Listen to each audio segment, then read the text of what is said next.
cara pra parede, vira seu bumbum pra cá.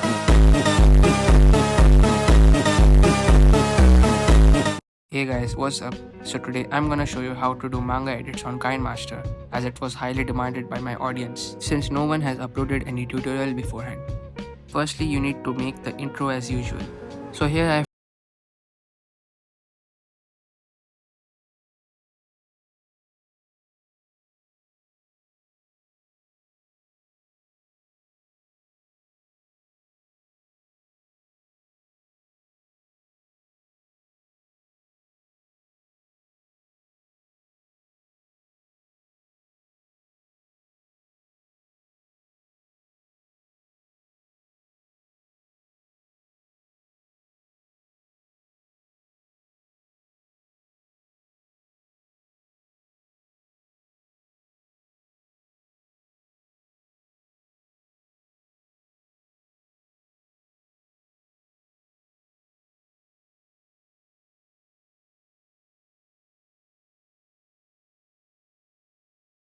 and select separate backgrounds for the intro and actual edit. Like firstly I've chosen the matrix overlay, and for composition apply the vintage blue or summer memories filter as shown. Like in the vintage blue filter there are a few of sub filters which are determined by numbering. Also in the adjustment feature you can manage the settings in this way.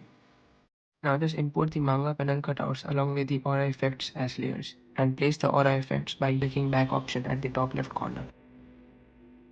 But before that, in the aura effect you need to either click screen or cleaner dodge option while blending.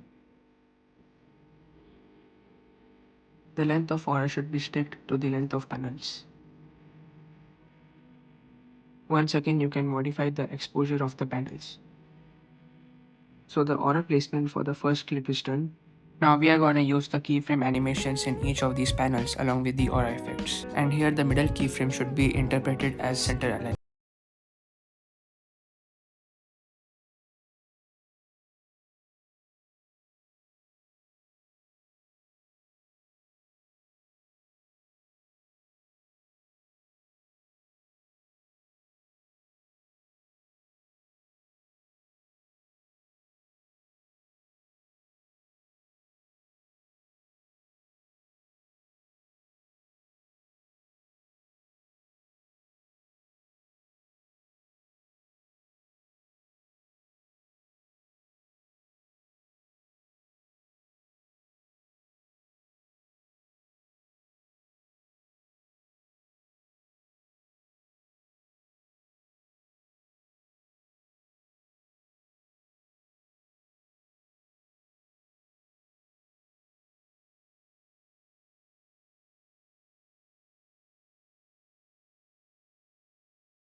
suitable background according to the pose of your character's animation or cutout after using chroma key. For example, I've chosen a background filled with buildings and Novara's resonance technique animation. After compositing and compressing this animation layer, return to the project where you have created aura glow and place the animation backwards to the effect. Also select the color which fits the background theme in the middle of the edit. Coming back to the main project, duplicate the animation layer thrice and apply reverse feature on the second and fourth duplicated layer as an alternative way. This is to extend the animated layer towards the end of the first main beat. At present, import the aura glow which you created just now, blend it and follow the same approach. Now it's time to place the overlays behind the character. Also, I would like to suggest you all that you can increase the gain aspect to brighten up the overlay and change the hue if it seems to be dull. In the beginning of the clip, you can even add a shockwave overlay and change its hue if you wish. Apparently, the color of the shockwave overlay should always match with the color of the aura effect. However, you can fade the shockwave overlay by using out animation feature. Identical to the first main beat clip, just follow the same process. Now for the clone effect, you need to duplicate both the first and second reverse layer twice, and the duplicated layers should be animated as follows. Insert the blow filter at the left side by reducing its opacity, which is available in the basic filter. While including the split effect, each of the aspects should be 0 except the enable scaline one. Now copy the clone layer once more and change the filter to basic red. Now bring the aura effect in front of these clones. For connecting the original and reversed clones, cancel the first keyframe of the reversed one and again add a keyframe. Further on, at the end of the keyframes, bring the clones back to the original point just behind the actual character's animation. Once again, duplicate the cloned layers and shift them to the third and fourth layer alternatively. Now add the circular line overlay, whose style is similar to that of the shockwave overlay. To make it as a tunnel style, you need to make multiple copies of this overlay and place one after the another. After finishing this, open a new project file for transitions and shakes and divide the clips initially. Now duplicate the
apply the vignette effect.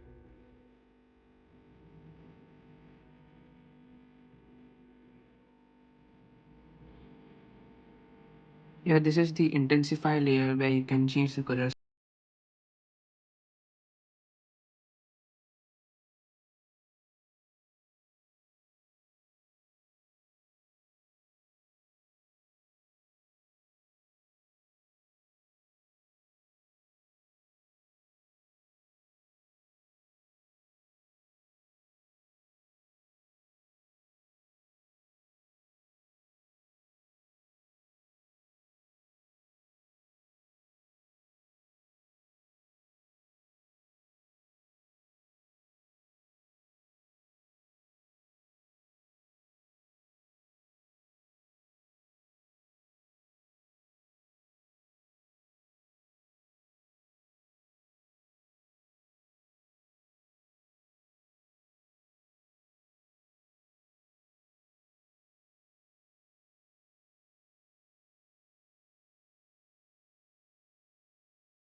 so that you can later modify it.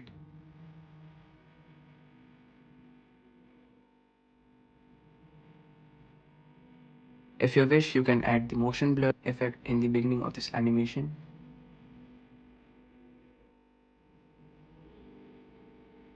Now divide this clip into 4 layers, where a couple of clips will be considered for the in animation and the other 2 will be considered as out animation. Henceforth, these are the only set of effects which will be applied in the further transitions for this video. Also make sure that whenever you are using effects for transitions, their durations do not go above 300 milliseconds. Now let's animate the shake for the out animation. At this moment as well, use the same left and right technique. So finally we have completed the desired shakes. Now let's duplicate the first and second layer and settle them to the third and fourth layer respectively. And also you can use the slip feature to modify your video or any particular clip. As a matter of fact, the slip feature is one of the greatest features of KineMaster, about which a very few people are aware of it. And don't forget to import a thunder overlay, which makes your edit more interesting and awesome. Remember that the thunder overlay should always be behind the VHS effect or motion blur effect, and fading it out is a must. Just like how we did the box animation, we can do the same with the character animation, coming from the outside and touching towards the middle of the edit or middle of the transition. Now for the last clip as well, we will apply the high contrast overlay. Change its color to black, use the slip feature as I told, and check the result. Cara pra parede, vira seu bumbum pra cá.